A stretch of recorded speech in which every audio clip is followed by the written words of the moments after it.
Inception's first scene starts off by telling us exactly where we are in the unconscious. The scene starts off with the main character emerging from the water. Psychologist Carl Jung once observed that water represents the unconscious, and in it, we cannot hide from ourselves. It reveals to us everything we wish we would not see. But before we analyze Inception, let's talk a little bit about how Jung came up with the idea of the collective unconscious. Carl Jung came up with the idea of the collective unconscious after a dream that he had where he found himself in his house descending through more and more ancient layers. Eventually, he got to a layer of his house that was Roman, and he found a slab in the middle of the road that he was on, and there's a ring in it. So he lifted up the slab by its ring and found a stairway that descended to an ancient cave.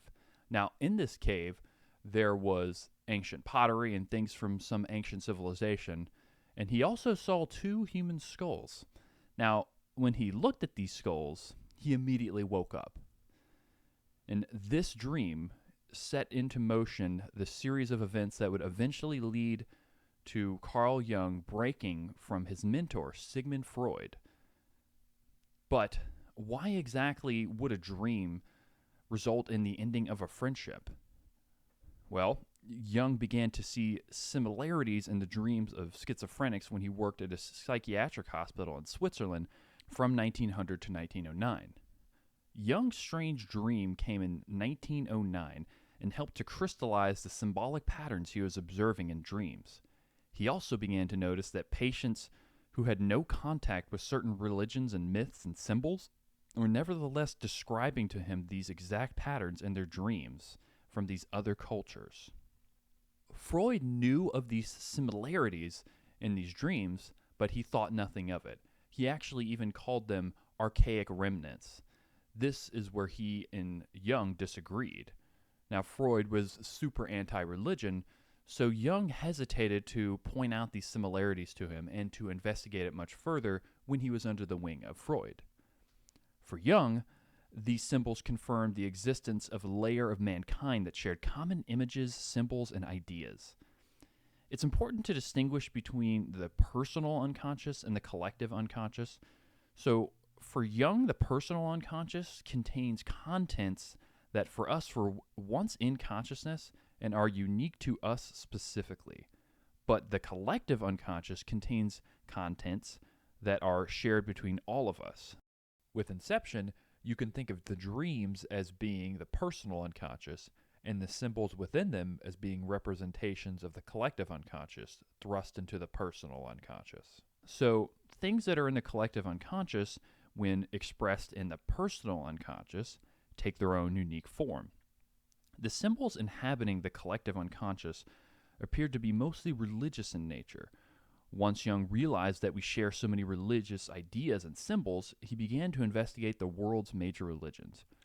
He deeply studied many ancient religions, including even Gnosticism and even alchemy, which became one of his major investigations. He also studied comparative religion, and he found that many myths, ideas, and symbols were shared worldwide, even in places like Africa that had never had any outside contact. Jung theorized that the collective unconscious originated much of the imagery and narrative in religions and myths. And the inhabitants of the collective unconscious are called the archetypes. But what are archetypes and why are they important to understand? Jung said that the archetypes, which include things like the shadow, the anima, and the trickster, are imagistic representations of our deepest instincts. When Jung asserts that we share certain religious imagery in these archetypes, he's essentially saying we share instincts to certain behavioral patterns, which really is not a controversial statement at all. Some have referred to Jung's ideas about the collective unconscious as mystical or even fantastical and nonsensical, but would anyone claim that we don't share emotional systems or even similar patterns of reaction to certain situations? In this way, the collective unconscious and archetypes are no more controversial than our emotions. All right, let's explain what some of these archetypes are. And to do so, we're going to talk about the blockbuster movie Inception. In the Jungian masterpiece Inception, a 2010 film about infiltrating dreams to steal or plant ideas, the main character, Dom, starts off attempting to steal secrets from a billionaire CEO's mind, but is stopped by what Jung would call his shadow. His shadow is his wife, Mal. Jung says that the shadow, quote, personifies everything that the subject refuses to acknowledge about himself, and yet is always thrusting itself upon him directly or indirectly. For instance, inferior traits of character and or other incompatible tendencies. The shadow is simply all that you don't wish to acknowledge, good or bad. It might even be, say, a creative talent that you're hiding, for example. But in the case of Inception, Dom's shadow is very bad and prevents him from getting over the fact that something he did killed his wife. It is the sum of all that he represses and is unconscious.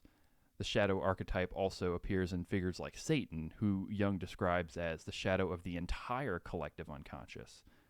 The entire movie of Inception is based around Dom's confrontation with the shadow, which runs him into several other archetypes. Let's jump back into it and find them. Mal, or Dom's wife, has just botched his dream heist. Back in the real world, Sato, the CEO Dom tried to steal secrets from, hires him for a new job to plant an idea in the mind of Robert Fisher, another businessman. Sato then utters an extremely important line, saying, Do you want to take a leap of faith? Or become an old man, filled with regret, waiting to die alone? This is a call for Dom to become the person he was always destined to be, and it also comes with a great gift. Sato says he can get Dom back into the United States and erase his murder charges from existence. The transformation offered to Dom places Sato clearly into the archetype of the wise old man. The archetypal connection is furthered much deeper later in the movie when Sato gets injured and Dom has to rescue him from the bottom of his unconscious. This is an ancient mythological trope where a young boy rescues his injured or dead father from the depths and comes out with the knowledge he needs, like, for example, with the Egyptian god of Osiris. As Jung points out, it's quite common for old men in myth to give the young man of the story a gift that he needs to succeed. Jung writes, quote, the old man represents knowledge, reflection, insight, wisdom, cleverness, and intuition on the one hand, and on the other, moral qualities such as goodwill and readiness to help, which make his spiritual character sufficiently plain, end quote. Dom agrees to the job of planting an idea in businessman Robert Fisher's mind, but he can no longer navigate his subconscious safely, so he needs to acquire the assistance of somebody else. In other words, he needs something to guide him through his own unconscious. That's when he finds a girl named Ariadne. Now, if you've read a lot of mythology, that name should ring a bell. Ariadne is the girl who leads Theseus out of the labyrinth after defeating the monster. She appears to be functioning as the Jungian anima archetype in Inception.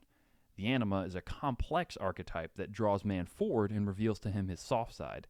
She represents softness and emotionality. Jung says a man is anima possessed, for example, when he looks at a woman and believes she's perfect. Jung writes, the anima is a factor of the utmost importance in the psychology of a man, wherever emotions and affects are at work. She intensifies, exaggerates, falsifies, and mythologizes all emotional relations with his work and with people of both sexes. The resultant fantasies and entanglements are all her doing. When the anima is strongly constellated, she softens the man's character and makes him touchy, irritable, moody, jealous, vain, and unadjusted. He is then in a state of discontent and spreads discontent all around him, end quote. Anima examples include sirens, which call men into the sea, which represents the unconscious. A classic example of the anima would be the mythological Helen of Troy, who pulls men into great extremes.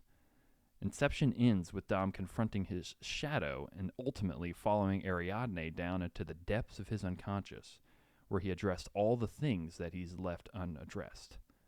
In Jungian terms, this is called the process of individuation. Individuation is the lifelong process of integrating the conscious and unconscious aspects of the psyche to achieve a unified, authentic self. It involves confronting, assimilating archetypes like the shadow and anima, leading to wholeness rather than perfection.